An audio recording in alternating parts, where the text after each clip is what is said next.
I've been asked by several fellow Romanians to answer the question of whether or not the conflict in Ukraine is going to expand to Moldavia. And the answer to that is yes. I actually expect that to happen within the next couple of months, if not weeks. But it's not really what people think. It's actually the Ukrainians that I believe are going to go into Transnistria. Now, to give a little bit of context and explain what I mean by this, Moldavia is a small nation that's bordering Romania, and it used to be part of the Romanian nation as a whole historically, but after World War II, it was taken by the Soviet Union, and through a process called Russification, many Moldavians have been deported into Siberia, and in their place, you have ethnical Russians that were moved in. Furthermore, the Soviet Union pushed for Russian history to be taught in schools, as well as persuading people to learn the Russian language. So it's a more difficult situation over there. Like the journalists like to say, the situation is complex. Now, if I make a mistake, please tell me in the comment section, because I'm not really that familiar with the Transnistrian war. I vaguely know of it, and it's important to mention it to provide context.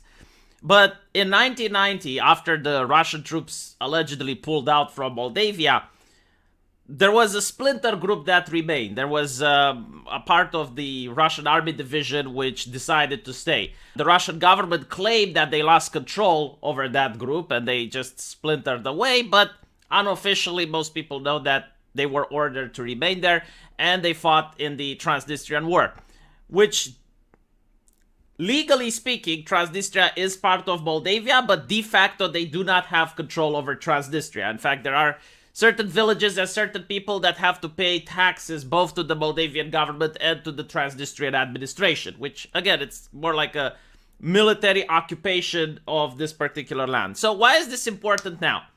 Well, the Ukrainian military has deployed special units and manpower in order to guard the Transnistrian front. Not just from a potential Russian invasion, as they would open another front from there, but also against saboteurs and various other elements which could cause supply chain disruptions if the Ukrainians wouldn't be guarding that. And those units could be redeployed elsewhere. So what I'm pretty sure is going to happen, that this is, like, you'll be able to fact check me in a couple of months or weeks, and you'll see if I'm right or not. I definitely think that the Ukrainians are going to ask Moldavians for permission to enter Transnistria. Because, again, legally speaking, Transnistria is part of Moldavia. De facto, however, it is occupied by a couple of pro-Russian forces, which would probably take the Ukrainians 1, maybe 2 days to pacify, and then they can occupy the region. So by occupying the region, it would be a lot easier to watch for saboteurs. They wouldn't need those special units. They could deploy the manpower elsewhere. And defending a plot of land is a lot easier than attacking. And this is what I think. And for Moldavia, this is probably a win-win scenario because, again, they didn't de facto administer this plot of land. It was always rebellious. Chances are that the people from within Transnistria would never accept Moldavian governorship. Due to the fact that, as I mentioned before, Stalin has moved a lot of the Moldavians from there and has imported ethnical Russians instead. So maybe under Ukrainian leadership, they would be more willing to cooperate, especially if Ukraine gets to show that, well, we're strong men. We managed to hold back the Russians. Like, they would be more impressed by that. So I don't see why Moldavia would say no to such a thing. Plus, they get bonus points with Ukraine. They managed to score a couple of green points, and I'm pretty sure they might get something else. You know, whatever deals they're going to negotiate and what's going to happen under the table. The politicians from Moldavia are definitely going to get something from agreeing to this. So the question is, like, is the war from Ukraine and Russia going to go into Moldavia? Regarding this, I think so. Yes, I think the Ukrainian forces are going to take Transnistria with Moldavia's approval. I think the resistance, if any, is probably going to last for 1, maybe 2 days at most. Transnistria is a place that's filled with villages that have a lot of old people. They're very unlikely to put up any resistance at all. And the people that are going to fight are going to be severely outnumbered. So that's pretty much what I think. Now, I try not to talk about the Ukrainian conflict due to the fact that there is a fog of war. It's very difficult to have independent fact checkers on the ground verifying the news sources when the missiles are flying. And of course, both sources are either pro-Russian or pro-Ukraine. I mean, I'm not aware of many that don't have a ideological position in this race. But looking at what's happening, I see that the Ukrainian soldiers are heavily equipped now with NATO gear. I believe I've seen pictures of them holding German missile launchers. So all of the aid coming from Europe and NATO definitely is contributing to the conflict.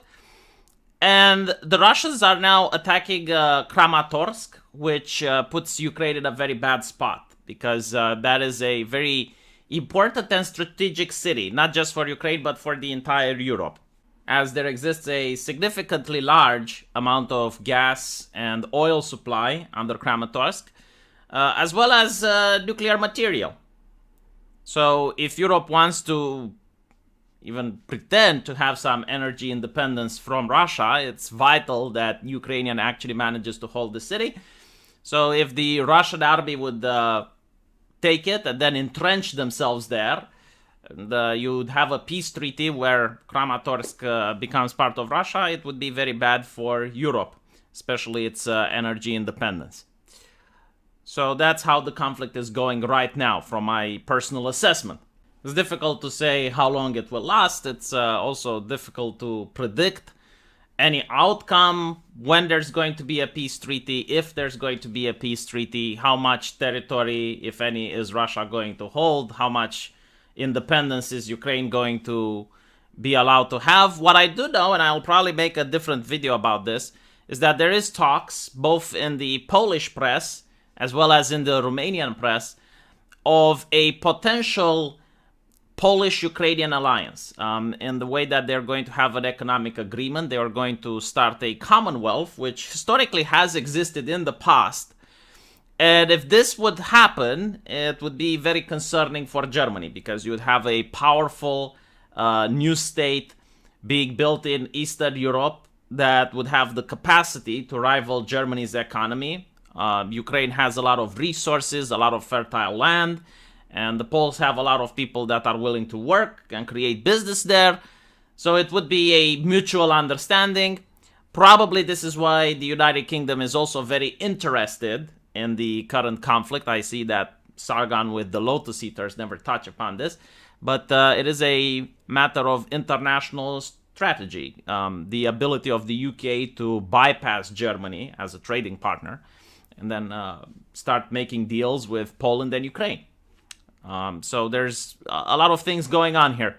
But anyway, it would probably have me going through a different video where I will show you what the Polish press is talking about this, as well as some officials from Ukraine throwing this idea around, which, again, historically has happened, and it would be very interesting, but it's all depending on how the war is going to go. Let me know what you guys think, and I'll see you in the comment section. Take care.